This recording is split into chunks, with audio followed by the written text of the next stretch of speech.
The doll just may be the earliest recorded toy. There's archaeological evidence that in ancient Greece, Rome, and Egypt, people made dolls from available materials such as clay, wood, bone, and leather. But doll manufacturing began in Germany in the 1400s. This French company has been handcrafting dolls since 1860. The materials have changed over the years, but the doll-making techniques have essentially remained the same. The body parts are still cast in traditional copper molds. The factory makes one line of dolls out of tinted vinyl. This pinkish color is for Caucasian dolls. However, the factory also makes black and Mediterranean dolls. Each tray holds the 6 molds required for a single doll: head, torso, arms, and legs. The worker sets the machine to fill each one with a specific quantity of vinyl. He closes each mold with a twist cap. He tightens each cap with pliers to prevent leaks. Then, he places the molds in an oven at 410 degrees Fahrenheit. Throughout baking, the oven rotates the molds in 2 directions to ensure the vinyl spreads evenly inside the mold cavity.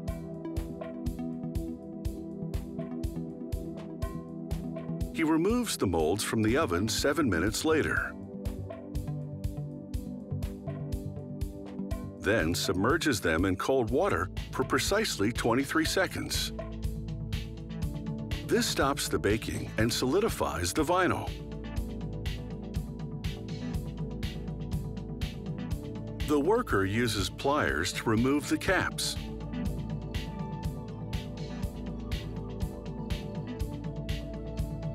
Then switches to a pair of needle nose pliers to grab each cast vinyl limb and yank it out of the mold.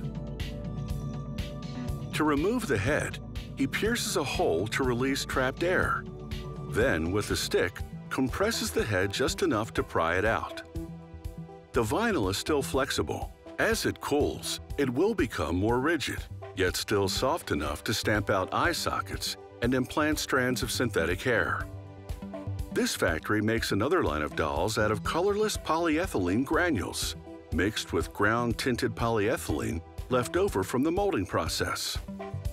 The molding machine melts the granules, then simultaneously extrudes and inflates the liquid poly into a balloon, which the mold shapes into a specific part. This mold makes the torso. Workers simply switch the mold on the machine to produce a different part. A worker snaps off the excess polyethylene. These are the leftovers which get ground up and combined with new colorless granules. As the polyethylene cools, it hardens. That's why these dolls have molded hair and eyes, which are later painted. Each part comes out of the mold with a glossy finish and a seam where the 2 halves of the mold met. A worker buffs the part against a felt wheel rotating at high speed to wear down the seam, but this discolors that area in the process. To make the surface finish uniform, the parts tumble in a rotating drum filled with sand for about 7 minutes. The sand rubs against the surface of the part, removing the shine and discoloration. When the part comes out of the sanding drum, its uniform surface is seamless, smooth, and matte. Back to the vinyl dolls now. It's time to address that bald scalp. This factory uses hair stitching machines from the 1950s. Before that time, hair was glued to the head. The hair is nylon and comes in a range of shades. This machine's thick needle repeatedly pierces the vinyl, stitching on the strands as the seamstress moves the doll's head in concentric circles. Once the head is completely covered, she parts the hair, then stitches on more in the middle to add thickness and height. In addition to soft vinyl dolls and hard polyethylene dolls, the factory also makes combination dolls that have soft heads with hair on hard bodies. But all types of dolls become more lifelike as this process continues.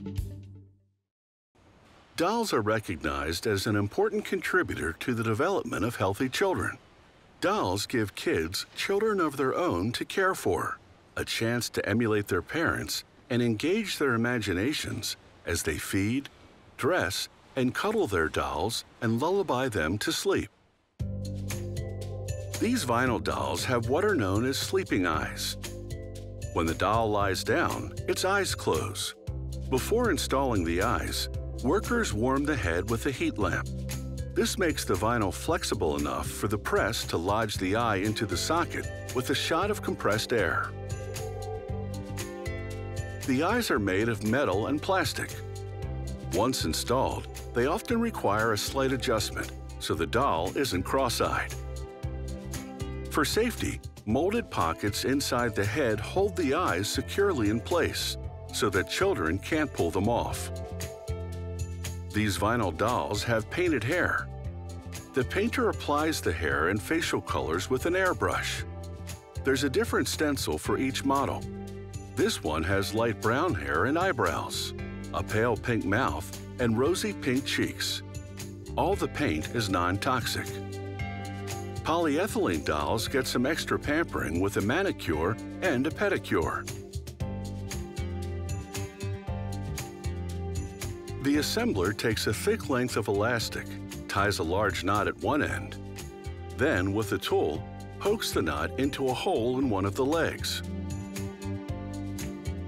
She threads the other end of the elastic through holes in the torso and pulls until the leg and torso are connected.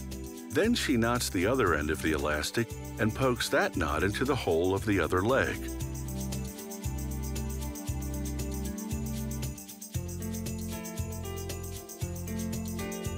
She repeats the process at the top of the torso, connecting the first arm, the head, and the second arm with the same elastic.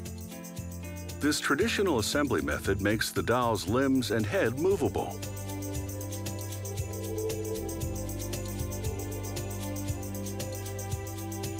Workers here have been assembling dolls this way since 1860. This is the last of what were once many factories in France handcrafting dolls. Traditional operations are fewer and fewer worldwide, as most dolls today are mass-produced in Asia. The assembler makes sure that the limbs and head move properly before sending the doll to the next department. Meanwhile, other departments are producing a range of outfits and accessories. Before dressing and packaging a polyethylene doll, a worker has to wipe it down, as buffing down the seams left a layer of plastic dust. This doll comes in a ballerina outfit, white tights, pink leg warmers, pink ballet shoes with flowers and ribbons, of course, and a pink tutu. Although there are no hard and fast rules, doll collectors usually prefer the hard polyethylene dolls, while the softer vinyl dolls are designed for children. After putting the finishing touches on the outfit, the dresser brushes and styles the doll's hair. This little ballerina wears a pink bow in her ponytail. All the clothes are removable to allow a child to change the doll's outfit. The last step before packaging is to hang an elegant, color-coordinated manufacturer's tag on the doll's right wrist. They may be wearing today's hairstyles and fashions, but these handcrafted dolls are a testament to a toy-making tradition that goes back centuries. This edible money is a symbolic treat. In some parts of the world, chocolate coins are stuffed in Christmas stockings to celebrate the charity of St. Nicholas. They're also handed out to Jewish children during the festival of Hanukkah to teach them the value of money and charity.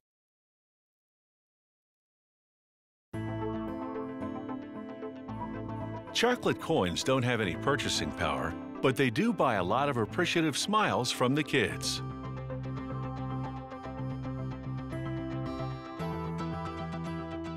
They start with giant chocolate bars. Each one is 10 pounds of pure chocolate.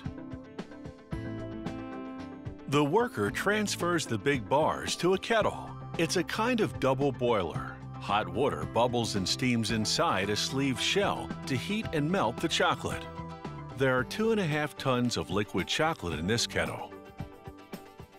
The machine now pumps the chocolate through a long pipe with different cooling zones. The chocolate thickens, but not to the point of solidification, a process called tempering. It causes the chocolate to form a precise crystal structure for just the right texture and taste.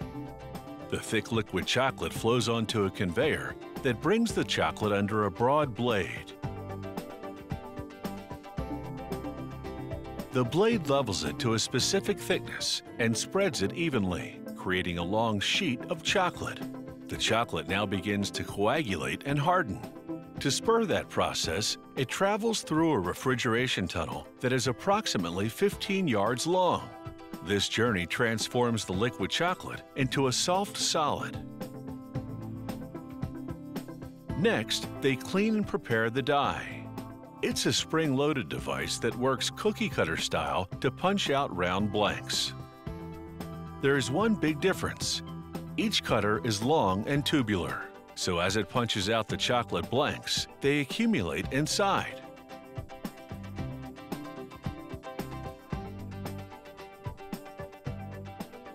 The lattice work of leftovers journeys forward to be remelted into the process, so not a crumb of chocolate goes to waste.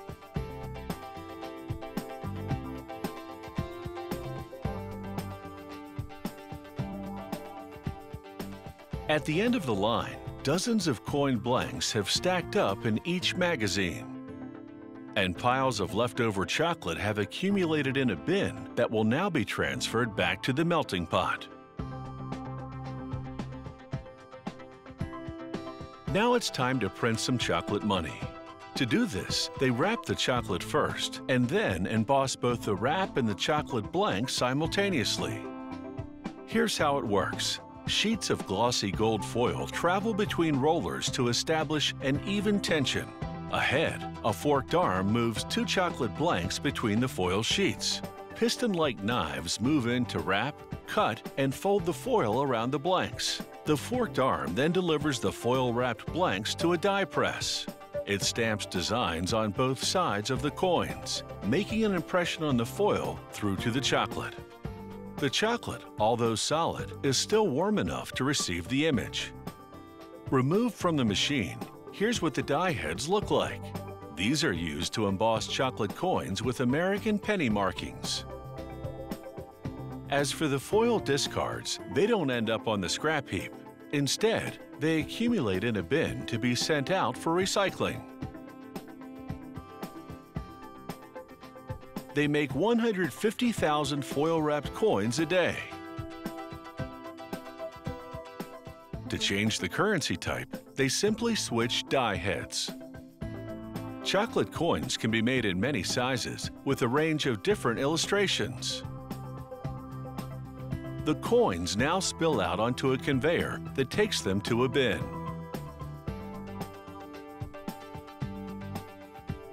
All that's left now is the packaging, which will be the traditional mesh bag. From start to finish, it takes less than an hour to make a chocolate coin. Gold dollars or $5 poker chips. Every day, it's a jackpot of chocolate money at this factory. So there's never any shortage of edible cash. Only decisions to be made. Poker chip or chocolate penny. You could always flip a coin.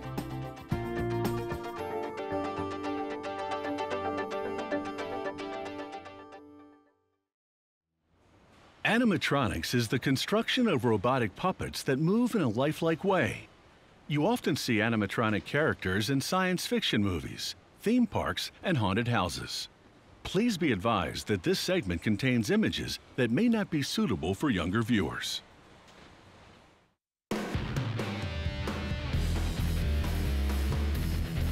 When it comes to the horror genre, the more gruesome the animatronic character, the better. Meet Crazy Kristen. She starts out as a hunk of clay. Her creator sculpts her form on a vertical table. Once he finishes her shape, he switches to finer tools to craft her gory features.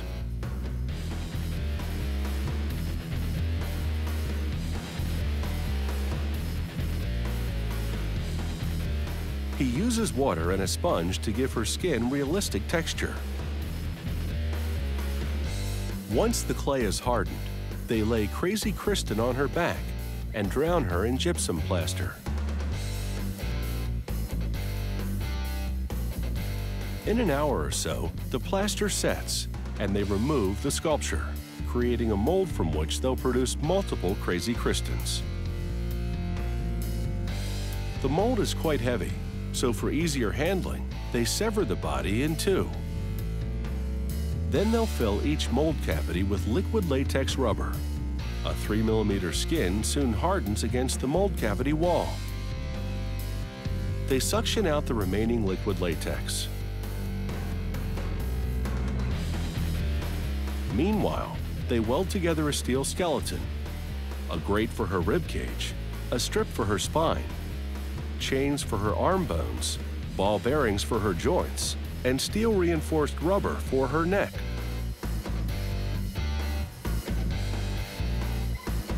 So far, Crazy Kristen has skin and bones. Now she needs flesh. They fill each mold cavity with expanding polyurethane foam. To control the expansion, they cover the top with a plastic sheet and guide the foam with their hands. The lower body doesn't require an inner support structure because it's immobile, just steel chains in the legs to hold them in place.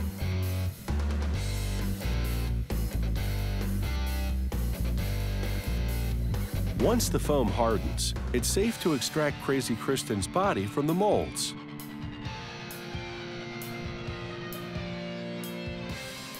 They trim off excess latex along the perimeter. Then sit her upper body on a large swiveling ball bearing mounted on a vertical metal base. They insert a pair of rods through holes in the base. Each rod is bolted to a plate sitting on those ball bearing joints in her skeleton. The other end gets welded to the base. These cylinders are pneumatic, meaning air pressure opens and closes them, making Crazy Kristen thrash about. It's all controlled by this digital device they mount on a guitar amplifier. It sends electric pulses that control the pneumatic cylinders. An actress records the accompanying shrieks and moans. They transfer the soundtrack to the digital control box. The box triggers the sound effects along with the movement. It's time to apply Crazy Kristen's makeup. For her skin colors, they use a half-and-half mixture of house paint and liquid latex rubber. For her eyeballs, they use off-white opaque ink. Then they airbrush the iris and paint in the pupil with the stick end of a small brush.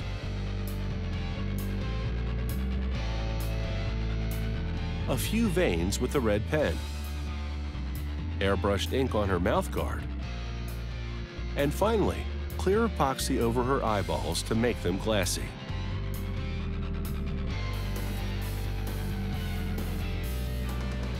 They top her off with a wig, mount her lower body to the base, then complete her look with a straitjacket. Because Crazy Kristen's home is the insane asylum.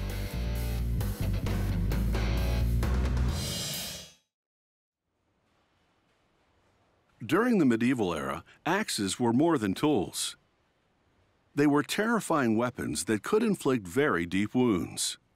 Today, craftsmen still make battle axes for use in the entertainment industry.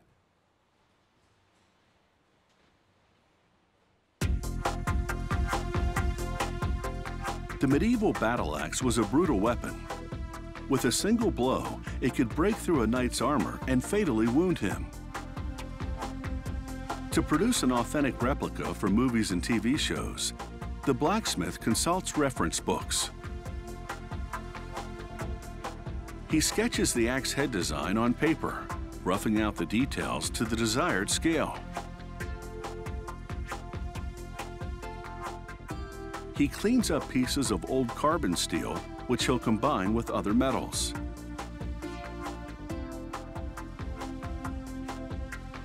In total, there will be 75 metal strips of varying composition.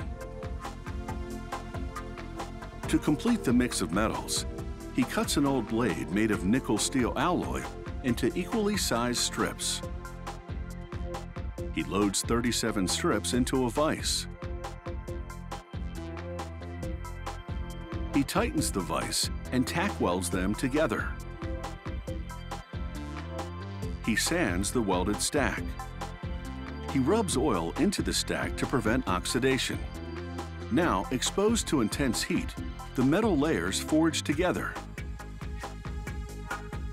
He spreads a mix of borax and other minerals called flux onto the surface. This deters oxidation as the forging continues with a pneumatic hammer. The hammer slams the layers together to become a solid laminated block. It's ready to be transformed into the axe's cutting head. Repeated strikes pinch the metal in the center. He sprinkles the flux mixture onto the surface of the metal form, heats it again, and folds it into a C shape. After a reheat, he inserts a layer of carbon steel in the center for the blade. He hammers the C shape flat, leaving the pinch section round for the handle. The 75 strips have been forged into one. Next, the power hammer refines the handle knob. He drives a steel stake called a tapered drift into the center of the knob. This forms an opening for inserting the wood handle. Using the power hammer, he now flattens the blade end of the axe head substantially. He flares it to form a cutting edge and removes the excess with the plasma cutter. He saws it off and the result is fierce. The axe head has taken shape, but it needs some refining. He hammers the handle area to spread it wider and dips the axe head in water to cool it down. Then he grinds the blade thinner using a belt sander and rinses off the residue. He grinds it again to get rid of any hammer marks or oxidative scale. The different metals react when dipped in acid, creating a swirled pattern on the surface of the head. The first bath was contaminated, so he polishes it off and gives the axe head another rinse in clean acid. After heat treating and tempering, he polishes the face of the axe and hones the edge. Next, he grinds spiral grooves into a piece of oak for the axe's handle. A colleague stains the entire handle to accentuate the carved spirals and enhance the grain of the wood. Once it dries, the blacksmith wedges the axe head onto the handle. A few strikes against a steel block improves the fit. Finally, he hammers upholstery studs onto the handle to simulate the rivets that reinforce the original medieval axe handles. This medieval axe is ready for action.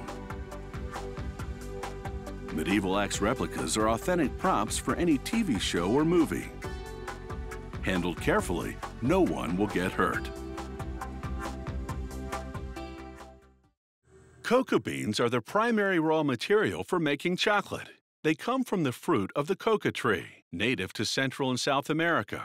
The ancient Mayans would grind them up to make a special beverage for marriage ceremonies and other rituals. Today, coca is cultivated in the rainforest areas of many countries in the tropics. These cocoa beans from Costa Rica were cultivated without the use of chemical fertilizers, pesticides, or fungicides. Farming coca organically requires meticulous care and maintenance of the crop, along with grafting techniques to help establish disease-tolerant tree varieties.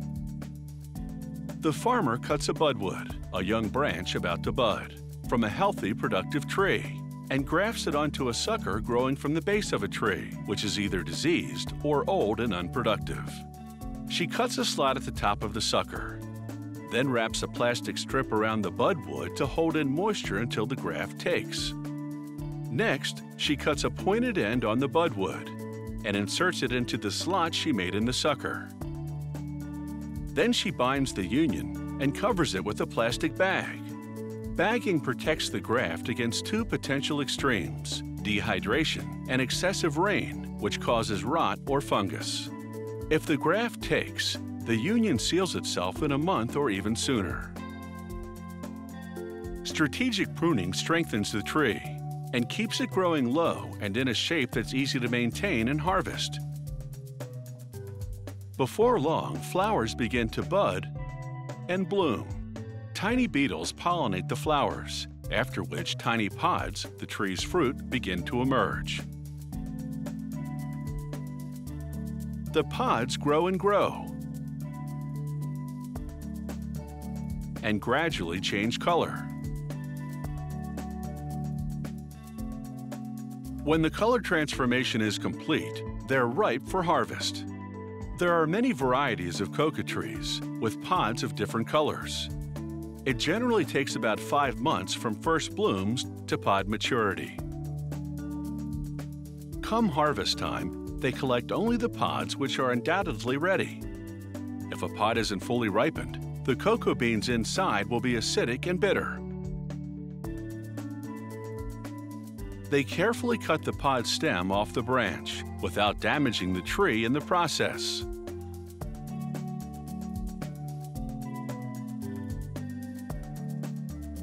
The pod's rind is a little over an inch thick. It's rough and bumpy. They hack it open with a machete to remove the fruit inside. The fruit is made up of a sweet, edible pulp, encasing 30 to 50 large white seeds. These are the cocoa beans.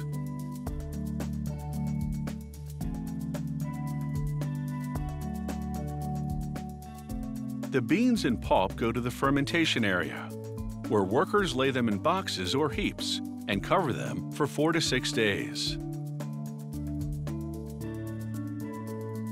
As heat under the cover builds up, fermentation kicks in. The natural sugars interact with oxygen. The pulp slowly breaks down, liquefies, and drains away. The color and chemical composition of the beans change, and they become less acidic and develop a chocolatey taste. The next step is to dry the beans. Workers spread them out on big trays and lay them out in the sun for about a week.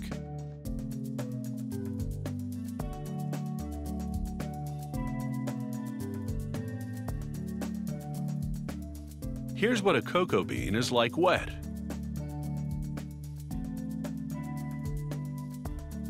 Versus dried.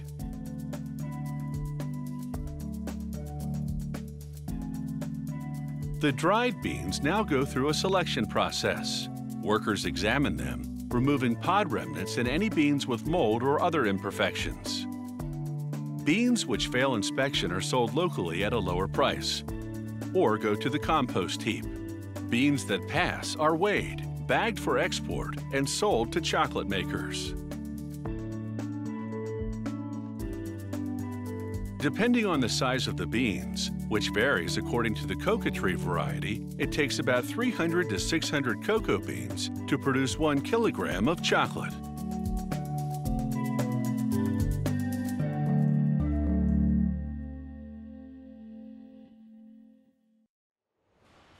Halloween is a time for parties and trick-or-treating. And many events require a proper costume. For those who choose the warrior look, a latex sword can be the perfect addition to that Halloween costume.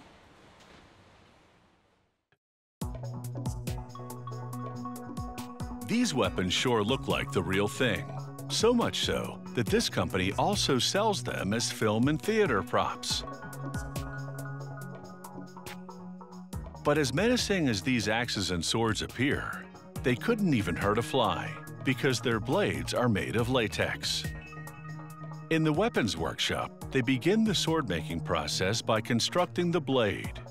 After tracing a template on a 4/10 of an inch thick piece of flexible waterproof foam, they cut out 2 blade halves with a utility knife. After slitting one of them down the middle, they glue in a rigid 4/10 of an inch thick fiberglass core. This makes the sword blade stiff enough for combat, yet flexible enough to not break. Next, they glue a strip of durable polyester fabric over the core. This acts as reinforcement, preventing the tip of the core from poking through the foam. Now they glue the second blade half over the first one, sandwiching the core. The glue is a rubber-based adhesive that bonds with pressure that they apply with a heavy marble rolling pin. Next, using a band sander, they sculpt the blade's cutting edges.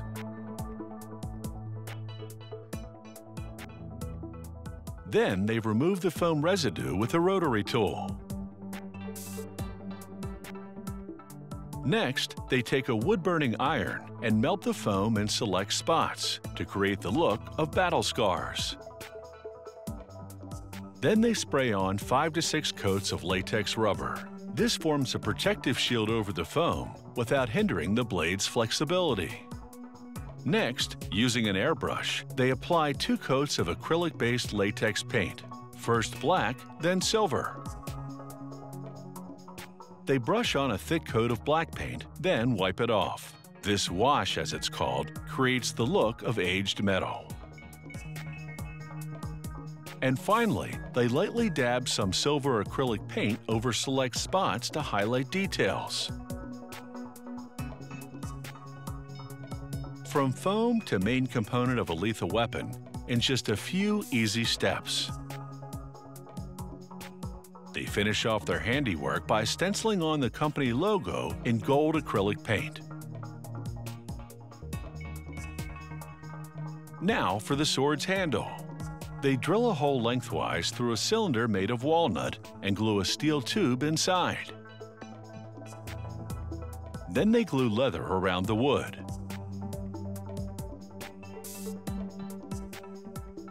And wrap a leather ribbon around it for decoration.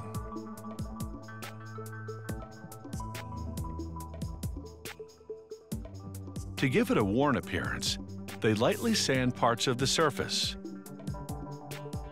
To make ornate handles, an artist first sculpts a model out of linden wood.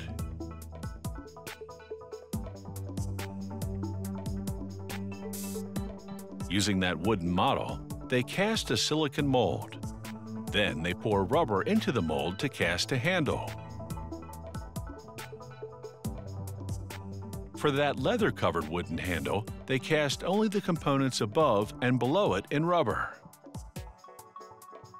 After trimming off the excess rubber, they paint it to look like metal. To assemble the sword, they glue the handle components onto the core, which protrudes from the base of the blade. First, they position the guard. It stops the opposing sword from sliding down past the blade and cutting your hand. Next, the handle. And last, the pommel. It blocks the end of the handle to prevent the sword from sliding out of your hand. Each sword this workshop creates comes with a scabbard, a protective leather sheath. They boil and wax the leather to make it rigid.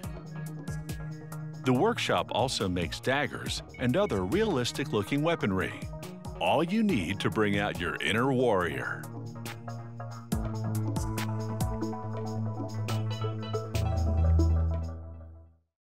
There's nothing kids love more than candies they can pull and stretch, which probably explains why gummy candies and licorice have always been stick-to-your-teeth favorites, except with parents who don't have a family dental plan.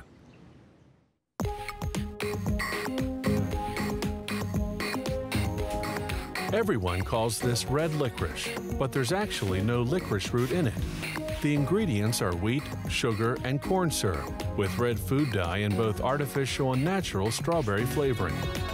They cook the mixture for 2 hours at 216 degrees. This slowly forms a thick paste. They cool it down, then put it through extruders. The extruders work like icing nozzles, shaping the paste into a design such as the twirls we see here. A water-lubricated knife slices the continuous strips into 7 and 8-inch lengths. The water also rinses off any licorice buildup on the blade.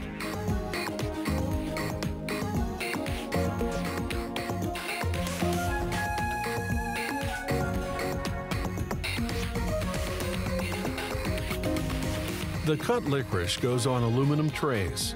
The stacks of trays then go into an oven to dry for 8 hours at 140 degrees. As the excess moisture evaporates, the licorice shrivels.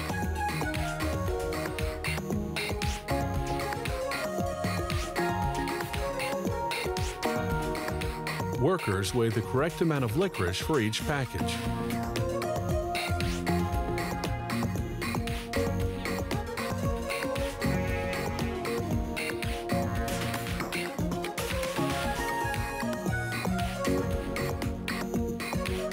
To make gummy candies, they use what are called printing boards, large sheets with raised shapes.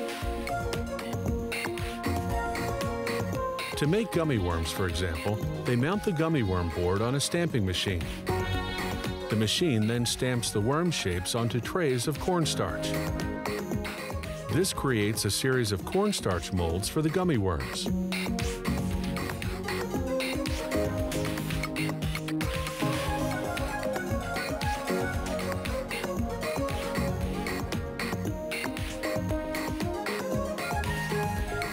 While that's going on, another machine mixes gelatin, sugar, corn syrup, color, and flavoring, and cooks the mixture at 240 degrees. A machine called the depositor pours the mixture into the cornstarch worm molds.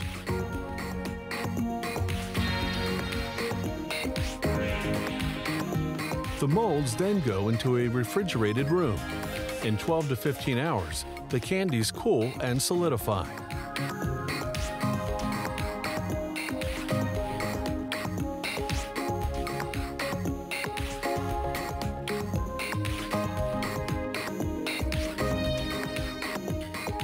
A machine then flips the candies out of the trays. The cornstarch molds disintegrate. As they fall downward, the machine sifts out the lumps, then recycles the used cornstarch into new cornstarch trays for the next batch.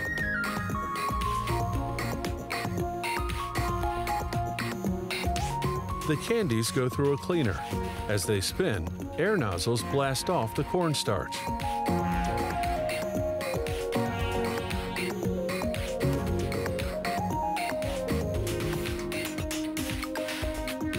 The next drum coats the candies with mineral oil to make them shiny.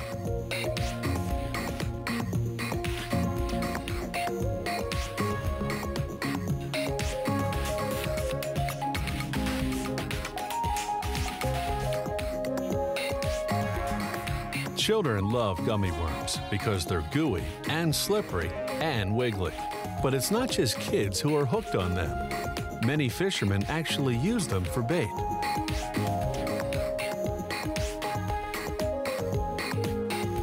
Before packaging the candies, the workers weed out any that are stretched out or stuck together. Wonder if they get to eat the rejects. The average person has 5 1/3 quarts of blood running through their veins. Out of this blood come 3 products that can save lives: red blood cells that carry oxygen, platelets that help stop bleeding, and plasma, a protein-rich liquid that helps us fight infection.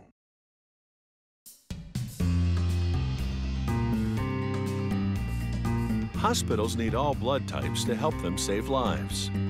One day, your life could depend on donated blood.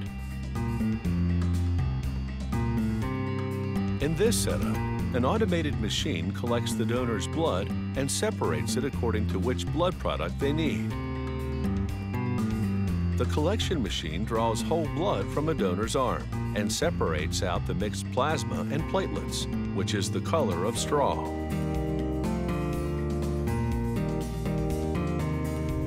In every setup, some blood is diverted into a pouch for testing. In this method, they're collecting whole blood that will be separated at the lab. A worker then draws blood from the pouch for testing at the lab. Meanwhile, the machine mixes the whole blood with an anticoagulant so it won't clot in the bag.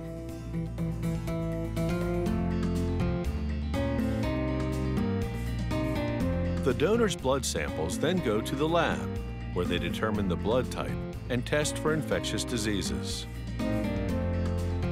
This high-volume, high-quality blood testing machine is unique to the blood banking world. Fully automated, it helps ensure the safety of the blood supply by testing donor samples for things like hepatitis B, C, and HIV. In 8 hours, it runs 5 different blood tests on 1,000 donations without human intervention.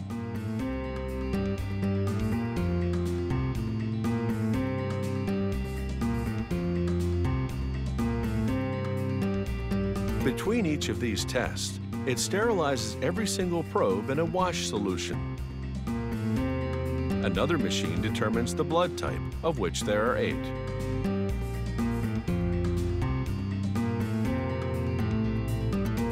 They scan the donor's collection bag and document what products they will produce from the blood. Then they weigh it. Overnight, gravity causes the blood to separate into its 3 components, so a worker remixes it, preparing it for machine separation.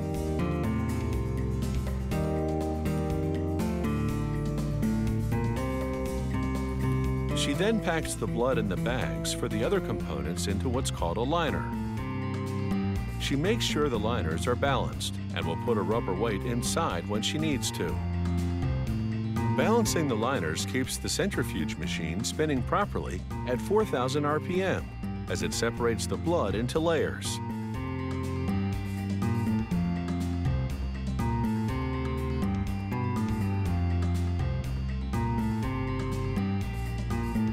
She then hooks up the unit of separated blood to an automated extractor and once again matches the unit with the donor.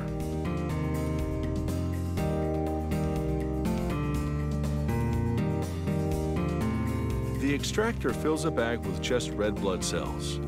As the machine fills the bag, it leaves behind a mixture of blood and platelets in the original container.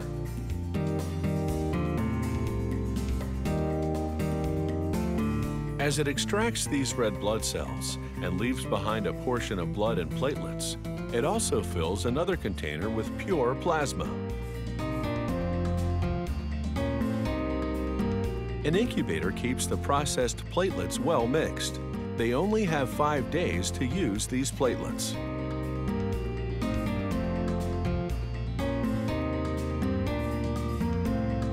However, they freeze plasma and can use it for 12 months. Finally, they filter out the white blood cells from the red blood cells using what's called a leuco reduction filter.